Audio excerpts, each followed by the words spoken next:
நம்ம ராகவும் இப்போ எப்படியாச்சும் வந்து பார்த்தீங்கன்னா ஹனிமூன் போயே ஆகணும் அப்படின்னு சொல்லிட்டு என்னென்னமோ பண்ணிக்கிட்டு இருக்காரு. ஆனால் அது எல்லாமே நடக்குதா அப்படின்னு கேட்டால் கண்டிப்பாக கிடையவே கிடையாது.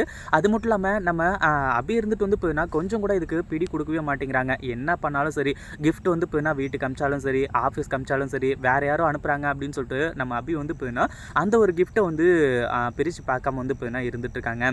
ஒரு பக்கம் வந்து பார்த்தீங்கன்னா இப்போது நாளைக்கு இந்த ட்ரெஸ்ஸை தான் நீ போடணும் அப்படின்ற மாதிரி சொல்லி அந்த முருகர் மேலே, அதாவது நம்ம அபி வந்து பார்த்தீங்கன்னா முருகர் மேலே எவ்வளோ மதிப்பும் மரியாதையும் வச்சிருக்காங்க அப்படின்னு சொல்லிட்டு நம்ம எல்லாருக்குமே நல்லாவே தெரியும் இல்லையா?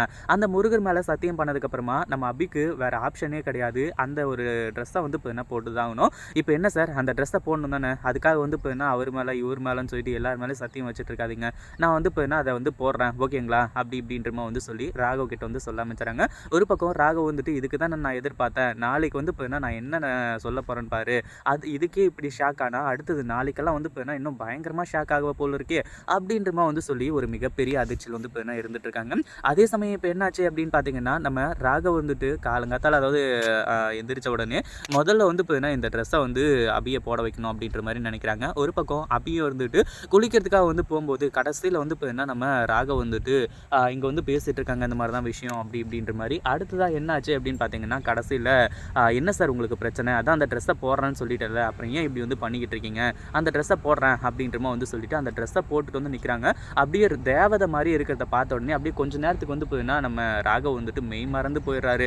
சார் என்னாச்சு, எதுக்காக இப்படி பண்ணிட்டு இருக்கீங்க, அது மட்டும் இல்லாமல் இங்கே கொஞ்சம் கான்சியஸ்க்கு வாங்க அப்படின்றமா வந்து கூப்பிடும்போது தான் இப்போது நம்ம ராகவ் வந்துட்டு அப்படியே நார்மலாக வர்றாரு.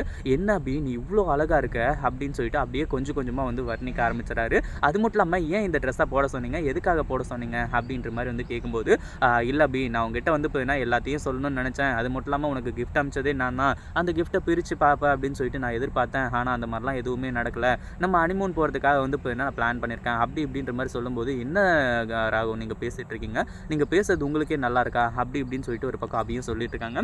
எப்படியாச்சும் வந்து இப்போ நம்ம அபியும் ராகவும் வந்து இப்போ இப்போ ஹனிமூன் போயிட்டாங்க அப்படின்னா எப்படி இருக்கும் அப்படின்றத கமெண்ட் பண்ணுங்கள். இந்த வீடியோ பிடிச்சிருந்தா லைக் பண்ணுங்கள், ஷேர் பண்ணுங்கள். இப்போ தான் நம்ம சேனலுக்கு ஃபர்ஸ்ட் டைம் வரீங்க அப்படின்னா சப்ஸ்கிரைப் பண்ணிக்கோங்க.